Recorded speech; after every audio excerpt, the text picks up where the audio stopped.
All right, let's get into our first discussion of the day now. Flooding has become a perennial problem in Nigeria. Every year, many Nigerians who live through the season record huge losses, especially in communities close to rivers, streams, and dams. That's correct. During the rainy season, some of these surface waters overflow their banks, causing serious damage. Still, fresh in the flooding is the flooding that claimed the lives of 50 people in Katsina after a heavy downpour in Jibia local government area of the state. About 500 houses were destroyed on that occasion, and hundreds of domestic animals were also lost to the flood. Ogun State has also not been spared in the natural disaster. So far, about 20 people have died in the state. Well, let's now bring in an environmentalist and managing director, chief executive officer, Mark Press, West Africa Limited, Ido Salau, in the studios here with us. Thank you very much indeed for coming. Good morning. Thank you. It's nice to see you. It's my pleasure. Yeah. Well, every time that these floodings happen, they always come with accompanying damage done, as we have seen. The properties worth millions lost in Katsina, people died, about 20 people have died in Ogun State, and so on and so forth. Isn't it time that the Ministry of Water Resources started to study the water systems so as to be able to determine how to make forecasts into the future to avert some of these disasters? Don't forget, we had forecast warning for this year that we're going to have a short period of rainfall, but it's going to be heavy. And they mentioned 35 states out of 36 will be affected. We had that prediction from NIMAT. Okay. As far back as January or February, I think. Now, the question we should ask, let's go to all the states in Nigeria. How many of them have drainage master plan of the city? I remember Lagos used to have drainage master plan. And that's why they have this system 1 to system 6, starting from Odoyalaro to the one in Surulere. That's part of drainage master plan we're talking about. And if you look at Bagada axis in the past, they used to have perennial flooding at that Bagada axis by the express. Okay. And during the time of Asiwaju, they came up with looking at those who studied the area and who know about the drainage pattern of that area. And that has been checked. That's example. Now, question of Ogun State and Katsina State. The question we ask ourselves, what type of flooding happened that period? We have 3 types of flooding. We have the coastal flooding, we have the river flooding, and we have the urban flooding. What we had on those 2 axes is simply urban flooding. Okay. And what are the causes, major causes of urban flooding? It's simple. Blockage of the drainage channel that empty the rains, the water, that's the storm water that empty into the nearby river, that from there find its way to the lagoon. And you know, water will always look for its way. So the only sad news about this incident is that we lost life. So it's not a question of predictions now. We're able to get that right. But preparation. Preparation is what the issue is. Is where the issue is. Now, and like what we are doing now, is to sensitize both the public and the government. Everybody has a role to play. Why the government is putting down infrastructure to check this natural disaster? Because it's natural. Flood is natural. Don't forget, the rain that happened in Abeokuta was just for 5 hours. And this is advice we professionals used to give the government, that when you are doing your planning, you are constructing big infrastructure facility, road, bridges, this and that. 5 hours rain or even 2 hours rain can remove or destroy those bridges and roads if care is not taken. Let's look at it from the preparatory perspective. Yeah. Now, you talked about urban flooding, which generally has to do with blocking of drainages. Now, some of these structures, whether houses or construction, and What kind of precaution should have been in place before that we have fallen so short of and facing the consequences You know, now? the good nature has made it so possible for us that we know our season. We have the wet season, we have the dry season. We know that after 6 months, we will enter the dry season. During that period of dry season, that is when construction should be going on. I have worked in a river channel. We made a silly mistake to the client that, come, we are going to do it in 9 dry months. Forgetting, we said 9 months, forgetting that it's supposed to be 9 dry months. Okay. So a job of 9 months expanded to like 3 years because we have to stop during rainy season because we are working on the drainage channel. So when you know the prediction of the season, that the climate season, condition, so you should be able to plan your construction activities during the dry season. Now, that is one of the precautions. 2, those drainage channels that are in the urban area, when last did they do maintenance clearing? It's supposed to be monthly maintenance clearing. And again, awareness, sensitization of the public. Because this boils down to the issue of poor waste management and is a major problem in all the Nigerian cities, including Lagos. No city is spared about that one. Because we know that our government are not paying attention to the issue of waste management. And in fact, the issue of environment generally, both at federal, state, and local government level. We neglected because what we believe about infrastructure is that, okay, we have to build road, we have to do buildings, we have to build schools. What of the environment that house them? Because everything that happen in the environment. And in fact, statistics with the UN say that we lost more human life into environmental disaster than even war. Yes, than even war. Because you can see flood can come and ravage the entire city. You see the issue of tsunami. Both property and life will be damaged. Now, you remember, not too long ago, there was a meeting between representatives of Spain, US, Britain, Netherlands, and Nigeria. Yeah. And the representative from Netherlands, Gruffins, made reference to what happened in Netherlands in 1953 when there was flooding, and about 2,000 people lost their lives. Yeah. And then after that incident, they reached a conclusion. Yeah. The government reached a decision that never will this happen again. Yes. And until now, they have come up with what they call a policy called "Let's live with the waters." Yes. Instead of trying to prevent the waters, from coming in. Yes.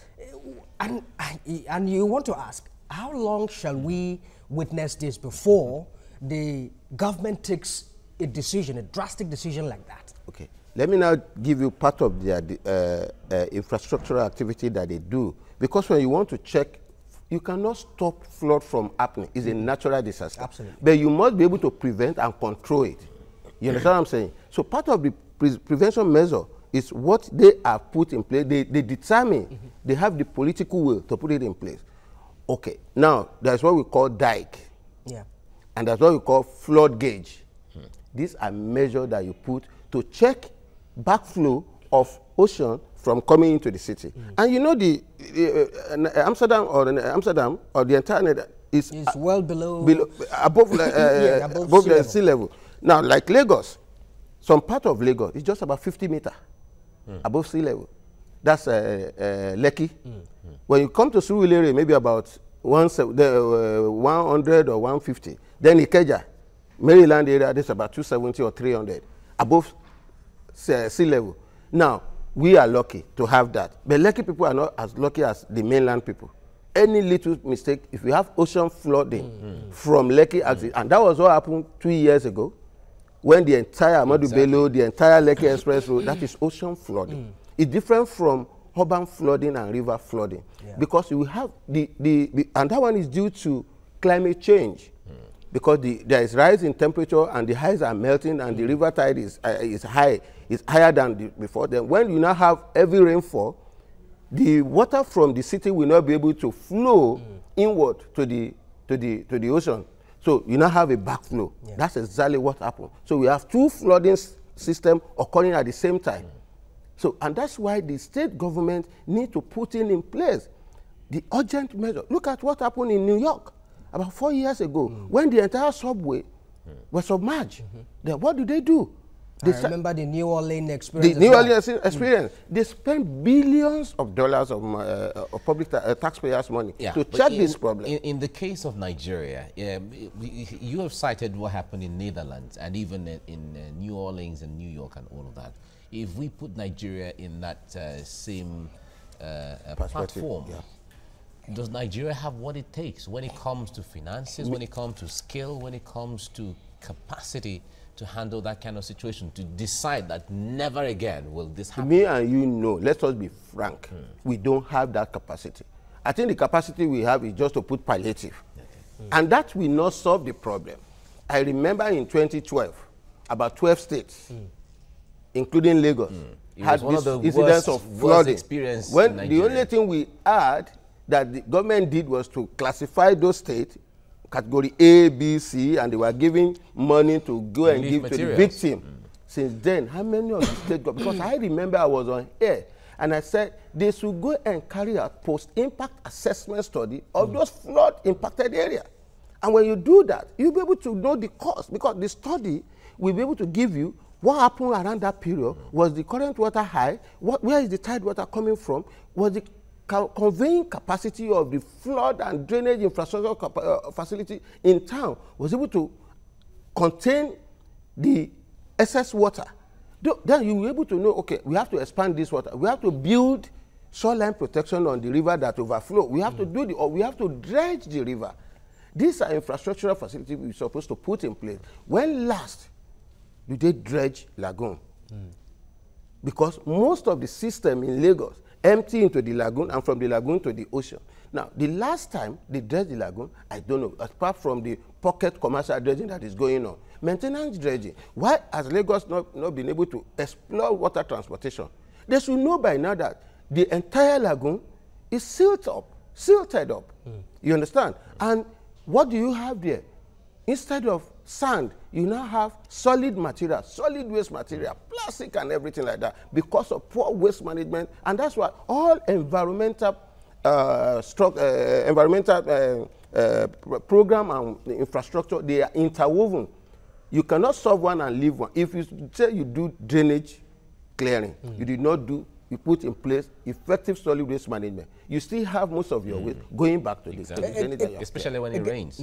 Let's look at, of course, you remember that the Ecological Fund was set up by, I think, Shehu Shagari's regime. Yes, 2% of the revenue. Absolutely. And, of course, between 2007 and 2015, records show that about 431 billion naira were disbursed to states, you know, based on this to help in solving some of these problems. But survey also showed that about 8 of many of these projects were just wasteful. So it does appear that the states are not using the funds to solve this problem. See, the mistake comes from transition from one government to other and lack of continuity in government.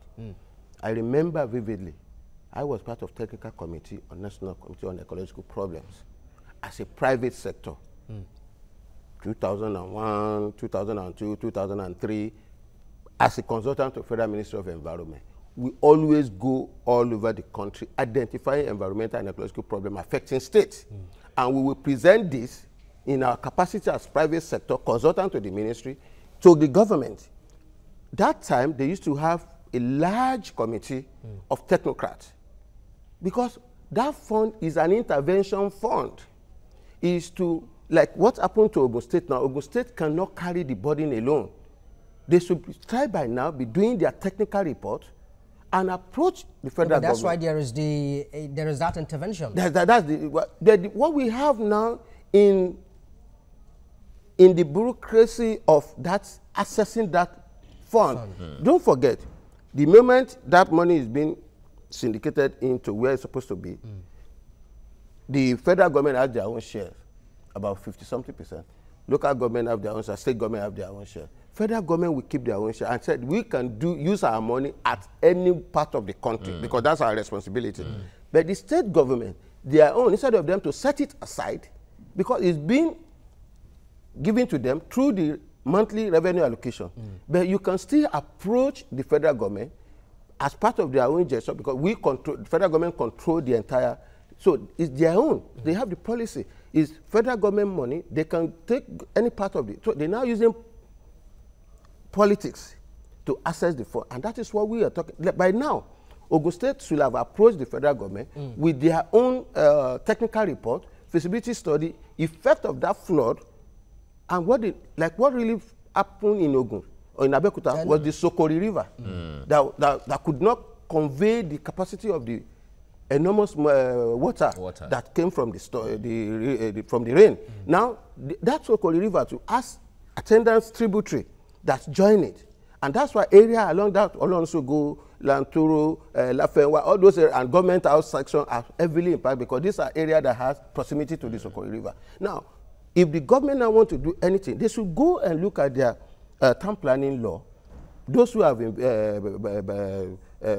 not met up with the town planning law, they should look at it and how they will take care of that. But the issue of ecological fund, how we advise the federal government, there is nowhere in where you have largesse. We can change ecological fund to a kind of, with the money that is there, we can have a bank, like set up, called either Green Bank or Ecological Development Bank, like it's done in India, it's done in Pakistan. Those banks, if they start using the money to do some, to assist to carry out ecological projects, then their profit and this could be used as what they will give as maybe as token to other states that have problems. But in a situation whereby you just use the money as political sum, they will misuse it. So the issue of, because why will I, as an environmental consultant who is a businessman, I need money to do waste to energy in Nigeria right now. I'm going to Amsterdam, going to UK, going to US to go and source for funds to come and tackle ecological problem in Nigeria, because I'm a private sector, which the Nigerian government will benefit. And if they have such bank in Nigeria, all do we need to do is just to make sure you put a lot of technocrats in the area of banking to oversee that disbursement of the money. The funds. And access the funds. State that has business that is sustainable and could be run by commercial venture could go and access the funds. So there is a sense in which we need to see more of government and private sector partnership in the area. Okay, we have to leave it here now. Ido Salau, environmentalist and managing director, CEO of MAT Press West Africa. Thank you very much for coming. Thank you for coming. Thank you.